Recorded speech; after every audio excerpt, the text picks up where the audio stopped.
देखो क्वेश्चन दिया है, एक रेलगाड़ी 480 किलोमीटर की दूरी समान चाल से तय करती है, यानी हमको दूरी दी गई है 480 किलोमीटर। देखो ध्यान से समझोगे तो समझ में आएगा, वरना ये क्वेश्चन नहीं समझ में आएगा, कठिन है थोड़ा, ठीक है।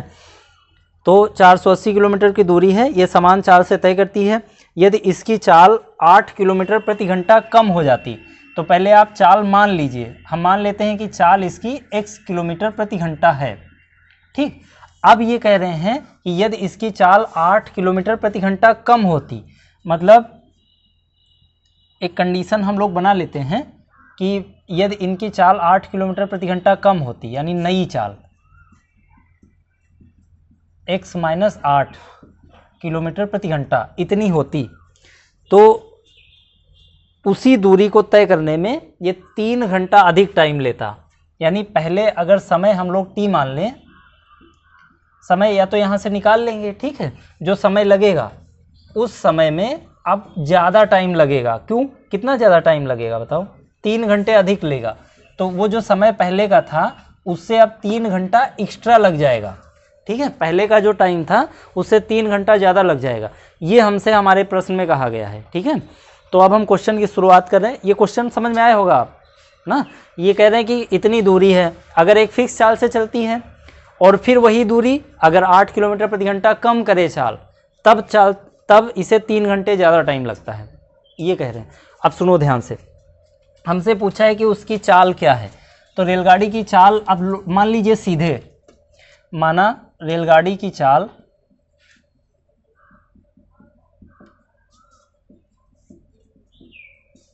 x किलोमीटर प्रति घंटा है, ठीक है, और दूरी हमको दी गई है कितनी, 480 किलोमीटर। तो एक बात बताओ, यहाँ से हम समय निकाल सकते हैं कि नहीं, बताओ भैया। चाल बराबर क्या होता है, चाल बराबर दूरी बटे समय होता है, ठीक है। तो हम समय को ऊपर ले आए, चाल को नीचे, तो समय बराबर क्या बन जाएगा, दूरी बटे चाल। समय को ऊपर भेज दीजिए, चाल को नीचे, तो समय बराबर दूरी बटे चाल। यानी speed is equal to distance upon time, तो time is equal to distance upon speed, ठीक, ये बन गया। अब हम यही यहाँ पर रख रहे हैं, समय हमको निकालना है, दूरी हमको मालूम है 480 और चाल मालूम है x, समझ में आया। ये पहले समय है जब ये x चाल से चल रही थी, लेकिन अब प्रश्न में कह रहे हैं, तो आप लिख दीजिए प्रश्नानुसार। प्रश्न में इन्होंने कहा है कि यदि चाल को कम कर दिया जाए, चाल को कितना कम कर दिया जा रहा है, 8 किलोमीटर प्रति घंटा कम कर दिया जा रहा है, यानी नई चाल पहले से कितना कम हो गई है, 8 किलोमीटर प्रति घंटा। ये देखो नई चाल अब ये हो गई है, पहले x थी, अब 8 किलोमीटर प्रति घंटा की स्पीड कम हो गई है, तो हमने माइनस लिख दिया। कम का मतलब माइनस में लिख देना, अधिक का मतलब जोड़ देना, ठीक। अब सुनो, तो ये हो गई नई चाल। अच्छा, दूरी तो उतनी ही है, दूरी तो 480 किलोमीटर ही है। तो हमें बताओ इस कंडीशन में लिया गया टाइम कितना हो जाएगा। इस समय को, समय ये जो टाइम था इसको t1 मान लीजिए, t1 इक्वल टू, इसको आप फर्स्ट इक्वेशन मान लीजिए। अब यहाँ पर जो टाइम निकाल रहे हैं वो टाइम 2 ना, सेकंड, मतलब टाइम जो है दूसरा टाइम मान लीजिए। तो दूरी तो उतनी ही है, लेकिन चाल इस बार कम हो गई है, कितना, ये। तो आप एक बात बताओ, इसको मान लीजिए इक्वेशन सेकंड। अब इन्होंने हमसे कहा है कि जो पहले टाइम लगता था और अब का जो टाइम है वो कितना, देखो दोनों में डिफरेंस है, 3 घंटे अधिक टाइम लेता है। इसका मतलब ये हुआ, ये जो टाइम है इससे ये 3 घंटा कम है, क्योंकि इससे ये 3 घंटे ज़्यादा टाइम ले रहा है ना, तो इन दोनों का डिफरेंस ही तो है 3 घंटा। तो आप इनको घटा लीजिए। आइए देखिए हम इधर सॉल्व करते हैं।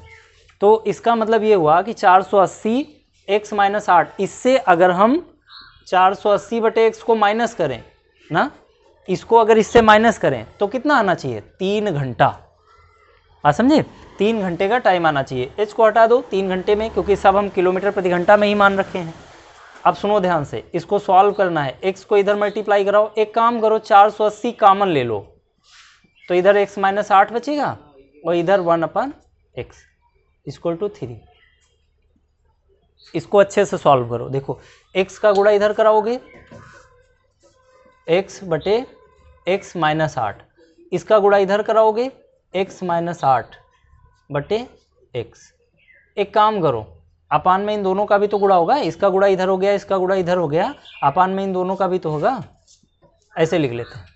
ठीक, और इक्वल टू कितना चल रहा है 3। अब सुनो सब लोग, हम क्या कर रहे हैं, इसको भी अपान में भेद दे रहे हैं और इधर बचेगा x। अब ये ब्रैकेट ओपन करो तो ये माइनस हो जाएगा और ये माइनस माइनस प्लस हो जाएगा, बटे इसको भी गुणा करा लो, x का 1 से गुणा होगा x स्क्वायर और x का 8 से गुणा होगा तो कितना आएगा 8x। अब सुनो, इसको भी अपान में भेद दो तो 3 बटे कितना आ जाएगा 480। अब 3 से काट दो, 3 एकम 3, 3 एकम 3, 3 छाक 18 और ये 0 बढ़ा लीजिए। अब सुनो, ये x घटकर 0 हो गया तो ऊपर बच रहा है 8 बटे में x square minus 8x is equal to 1/160। अब सुनो, इसको इधर मल्टीप्लाई कराओ, इसको इधर, बस क्वाड्रेटिक इक्वेशन बन गई। जैसे ही 160 को 8 से गुणा कराओगे और इसको इधर गुणा कराओगे, बस एक इक्वेशन फॉर्म में आ जाएगी। इतना लिख लीजिए, फिर इधर मिटाल करके सही से लिखते हैं। तो इसको इधर गुणा कराओ, 160 से 8 को गुणा कराओगे कितना आएगा 16 8 पहाड़ा नहीं मालूम है। x का गुणा, इस पूरे का गुणा 1 से कराओगे तो x स्क्वायर माइनस 8x। अब सुनो ध्यान से, इस 128 को उधर भेज दीजिए तो x स्क्वायर माइनस 8x और ये माइनस में बराबर 0। ठीक, अब सुनो, इसके फैक्टर बनाओ, ऐसी दो संख्याएं बनाओ जिनको आपस में घटाओ तो 8 है। ठीक, तो पहले फैक्टर बना लीजिए 112 80 के, तो फैक्टर बनाते चलिए। 2 से काट दीजिए, फिर 2 से काट दीजिए, फिर 2 से काट दीजिए, फिर 2 से काट दीजिए, एक बार फिर बस। ठीक है, अब ये बन गया है। अब आप इनमें मल्टीप्लाई करके ऐसी दो संख्या बनाओ जिनके बीच का गैप 8 का हो जाए। ठीक, अब आप बनाइए, 5 दूनी 10 दूनी 20 दूना 40 80, एक 80 बना लो और एक 2 दूना 4 दूनी 8 दूनी 16 दूना 32, 40 32 यही बनेगा। 40 32 घटाओगे 8 भी आ जाएगा, गुणा कराओगे तो वही आ जाएगा। देखो 5 दूनी 10 दूना 20 दूना 40 तो एक 40 हो गया, 2 दूना 4 दूनी 8 दूनी 16 दूना 32, एक 32 हो गया। ठीक है, तो ये दो फैक्टर बन गए, एक 32 एक 40, वही यहाँ लिख लीजिए एक्स स्क्वायर। और चूंकि ये माइनस का 8 आ रहा है, इसका मतलब 32 से 32 प्लस का लिख दीजिए और माइनस का 40x माइनस 1280 बराबर 0। अब देखिए इसमें कुछ कॉमन मिल रहा है, देख कर बताओ। x कॉमन मिल रहा है तो यहाँ पर एक x बच गया और x यहाँ जब कॉमन ले लिए तो 32 बच गया। यहाँ से -40 कॉमन ले लीजिए, -40 जब कॉमन लेंगे तो यहाँ x बचेगा और ये माइनस कॉमन हो गया है तो प्लस हो गया। दोनों का माइनस हमने बाहर निकाल लिया है, 40 बाहर निकाल लिया। अब यहाँ 32 बचेगा बराबर 0। अब देखो x प्लस 32 कॉमन ले लीजिए तो यहाँ बचेगा x, यहाँ बचेगा माइनस का 40 बराबर 0। अब याद करिए कल हमने आपको बताया था, एक बार इसके बराबर 0 लेना, एक बार इसके बराबर 0 लेना। हम कौन सी वैल्यू सही मानेंगे? हाँ, x माइनस 40 वाली, क्योंकि इसके बराबर जब 0 लोगे ना तो वो माइनस में आंसर आ जाएगा। तो ये माइनस में हमको लेना नहीं है ना, क्योंकि चाल है हमेशा प्लस में लेना है ना, तो इसको उधर ले जाओ तो ये बनेगा प्लस का 40 किलोमीटर प्रति घंटा।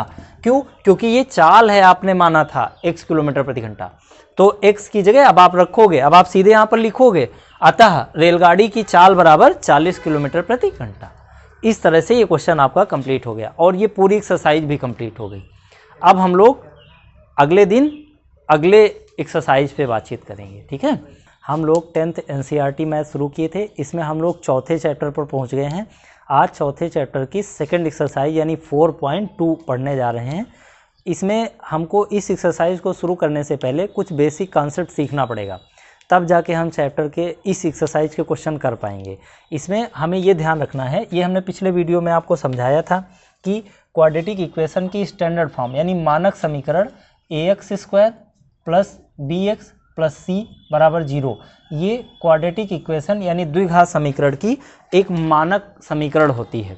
ठीक, आपको ध्यान रखना है कि अगर कोई द्विघात समीकरण है यानी क्वाड्रेटिक इक्वेशन है तो उसकी मैक्सिमम पावर कितनी होनी चाहिए? पावर 2 होनी चाहिए।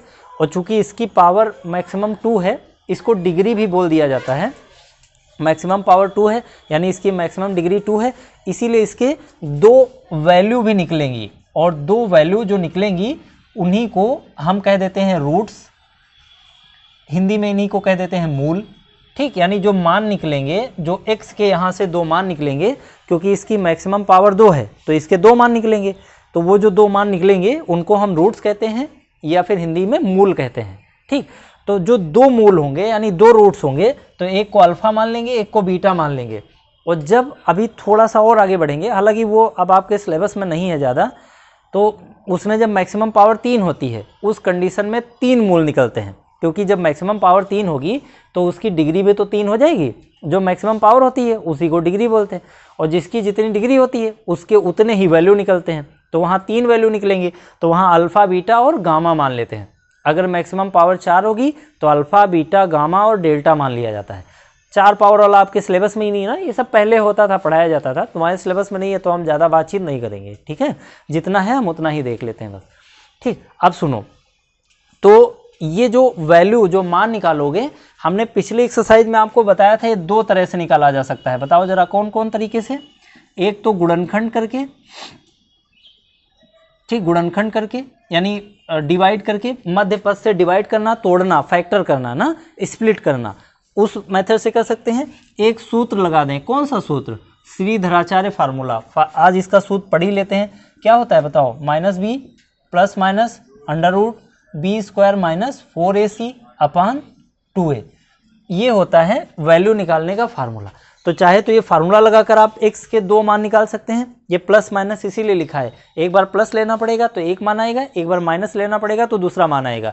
जब आप स्प्लिट मेथड से करते थे तो आप याद कीजिए, जब लास्ट में 2 गुणनखंड बन जाते थे, फैक्टर बन जाते थे, तो एक बार आप पहले वाले खंड को बराबर 0 लिखते थे, एक बार दूसरे वाले टुकड़े के बराबर 0 लिखते थे, तो वहाँ 2 मान आते थे। तो आपने देखा था एक में प्लस वाला होता था, एक में माइनस वाला होता था। वही तो यहाँ भी आपको समझा रहे, एक बार प्लस वाला करना है, एक बार माइनस वाला करना है, तो 2 यहाँ पर भी वैल्यू निकलेंगी। ठीक है, उन्हीं दोनों में देखना पड़ेगा कि हमें कौन सी वैल्यू लेना है। तो अधिकतर प्लस वाली ले लेते हैं, माइनस वाली हटा देते हैं, क्योंकि वो ऐसे प्रश्न ही बनाते हैं जहाँ पर माइनस वाली वैल्यू ना ले पाओ। जैसे एक क्वेश्चन कराया था 2 पॉजिटिव इंटीजर, तो जब पॉजिटिव इंटीजर है तो निगेटिव वाला मान कहाँ हो सकता है, मतलब जब धनात्मक गुणांक है तो नकारात्मक गुणांक आप कैसे ले सकते हैं, माइनस वाला, इसीलिए वहाँ माइनस वाला हटा दिया गया था, पॉजिटिव वाला ले लिया गया था। इसी में एक क्वेश्चन हम लोगों ने किया था आयु वाला, तो आयु कभी भी माइनस में होती नहीं है ना, माइनस में एज कैसे आप लिख सकते हैं, तो वो माइनस वाला हटा दिया था। एक दूरी वाला क्वेश्चन हम लोग पढ़े थे, एक चाल वाला क्वेश्चन पढ़े थे ना, तो ये सब माइनस नहीं हो सकती, इसलिए हम उनको हटा देते। अब सुनना जरा ध्यान से, कुछ और कॉन्सेप्ट हमें सीखना है। अब हमने ये समझ लिया कि इनके जो 2 रूट्स होंगे वो अल्फा और बीटा मान लेंगे, लेकिन वो निकलेंगे तो अलग अलग ना। तो हमें ये देखना है कभी एक कंडीशन बनेगी जिसमें ये मूल इक्वल आएंगे, ये जो रूट्स हैं वो इक्वल होंगे, और कोई ऐसी कंडीशन बनेगी जहाँ पर ये डिफरेंट होंगे, और कोई ऐसी कंडीशन बनेगी कि जब मूल निकल ही नहीं पाएंगे, मतलब उनके रूट्स निकल ही नहीं पाएंगे। तो ये कंडीशन होती है। कैसे हम पता करें कि रूट्स जो आएंगे वो इक्वल आएंगे दोनों, या डिफरेंट आएंगे, या रियल आएंगे, या रियल नहीं होंगे, मतलब रूट्स निकलेंगे ही नहीं, ये हम कैसे जान पाएँ। तो उसके लिए हमको विविधकर पढ़ना पड़ेगा, डिस्क्रिमिनेंट। ठीक, तो हमको डिस्क्रिमिनेंट मालूम होना चाहिए क्या है। इसको हिंदी में कहते हैं विविधकर, इंग्लिश में कहते हैं डिस्क्रिमिनेंट, इसीलिए डी से इसे लिखा जाता है। तो डी बराबर b² माइनस 4ac, ये होता है d बराबर b² माइनस 4ac, ये होता है विविधकर। हम इसमें मान रखेंगे, ये मान कौन से हैं, अपनी जो दी जाएगी हमें प्रश्न में इक्वेशन, क्वाड्रेटिक इक्वेशन, उसका कंपेयर करा देंगे स्टैंडर्ड फॉर्म से ना, मानक समीकरण से। तो जैसे ही कंपेयर कराओगे तो जो x² के साथ लिखा होता है उसे a माना जाएगा, जो x के साथ लिखा जाएगा उसे b माना जाएगा, और जो बिना x के साथ लिखा होगा उसे c माना जाएगा। तो वहाँ से हम a b c के मान यहाँ पुट करेंगे और हम देखेंगे कि d आ क्या रहा है। अब d 3 तरह से आ सकता है, या तो d 0 हो जाए, समझना, या फिर d 1 से बड़ा हो जाए, समझे कुछ, 1 से बड़ा नहीं 0 से बड़ा हो जाए, ऐसे लिख लीजिए। ठीक, और या फिर d 0 से छोटा हो जाए। 3 कंडीशन बनेंगी, या तो d 0 के बराबर ही हो जाए, या तो d 0 से बड़ा हो जाए, या फिर d 0 से छोटा हो जाए। d फॉर डॉग, क्या अच्छा, डी फॉर विविधकर, तो वी फॉर गधा, वी फॉर विविधकर, मतलब M for Madhukar, A for Madhukar ना, जो मर्जी तो मधुकर। सुनो ध्यान से, अब सुनो, सुना, डी बराबर 0 जब होगा तो इस कंडीशन में जो दोनों रूट्स निकलेंगे वो इक्वल निकलेंगे, ठीक है। जो अल्फा बीटा का आप मान निकालेंगे वो दोनों इक्वल होंगे और रियल होंगे, मतलब वास्तविक संख्याएं निकलेंगी और दोनों बराबर निकलेंगी। ये ध्यान रखना है, बोर्ड में एक क्वेश्चन जरूर मिलेगा यहाँ से ना, 100% आप लिख कर रख लीजिए। 10 रुपये की स्टाम्प ले आइए, हम लिख कर दे देंगे, यहाँ से क्वेश्चन मिलेगा, ठीक है। और जब d का मान 0 से छोटा हो जाए, d का मान 0 से छोटा हो जाए, इसका मतलब माइनस में आने लगे, इस कंडीशन में दोनों रूट्स निकलेंगे, रियल होंगे लेकिन डिफरेंट होंगे, अलग अलग होंगे ना।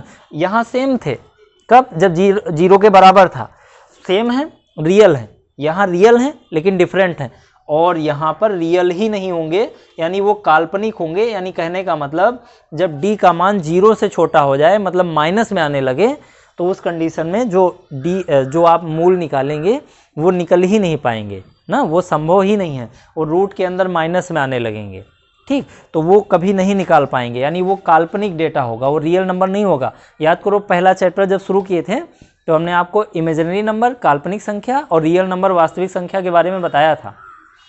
वहाँ पर हमने समझाया था कि रूट के अंदर अगर माइनस में लिखा होगा, रूट के अंदर ऐसी संख्या जो माइनस में लिखी है वो कैसी संख्या होती है? काल्पनिक, मतलब वो रियल नहीं है।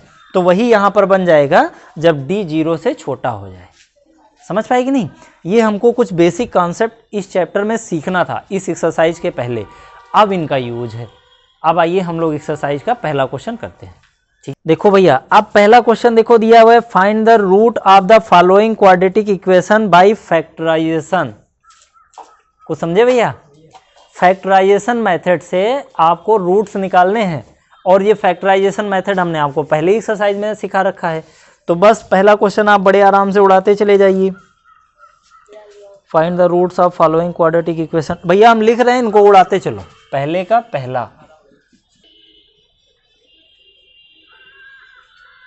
यू ना बताइयो, हम लिखबे ना करब जाओ। हाँ ठीक है, बढ़िया। आओ देखो, इसके फैक्टर करेंगे तो 10 का गुणा 1 से करेंगे, 10 एकम 10। अब 10 के ऐसे दो टुकड़े बनाओ कि उनको आपस में जोड़ो या घटाओ तो 3 आ जाए। तो जाहिर सी बात है कि 5 से 2 घटाओगे और 5 दूनी 10। देखो 5 और 2 गुणा कराओगे 10 आ जाएगा, और 5 से 2 माइनस करोगे तो कितना? 3 आ जाएगा। बस माइनस करने पर यहाँ पर जो लिखा हुआ है, गुणा करने पर जो इन दोनों का गुणनफल आया था 10, वो आए। बस बन गई संख्याएं, यानी एक 5 है और एक 2 है। तो 5x प्लस 2x माइनस 10 बराबर 0। अब सुनना ध्यान से, यहाँ कॉमन क्या मिल रहा है बताओ? अपनी दीन दुनिया में लीन हो है। देखो यहाँ से 2 कॉमन मिल रहा है। अब यहाँ x माइनस 5 कॉमन ले लीजिए, यहाँ क्या बच रहा है? अब एक बार इसके बराबर 0 ले लीजिए, एक बार इसके बराबर 0 ले लीजिए। जो x के मान आ रहे हैं वही इनके रूट्स हैं, पहले ही बता रखा है, ठीक है। तो x बराबर x माइनस 5 बराबर 0 ले लिया एक बार, x प्लस 2 बराबर 0 ले लिया, इसको उधर ले जाओ तो x बराबर 5 हो जाएगा, इसको उधर ले जाओ तो x बराबर माइनस 2।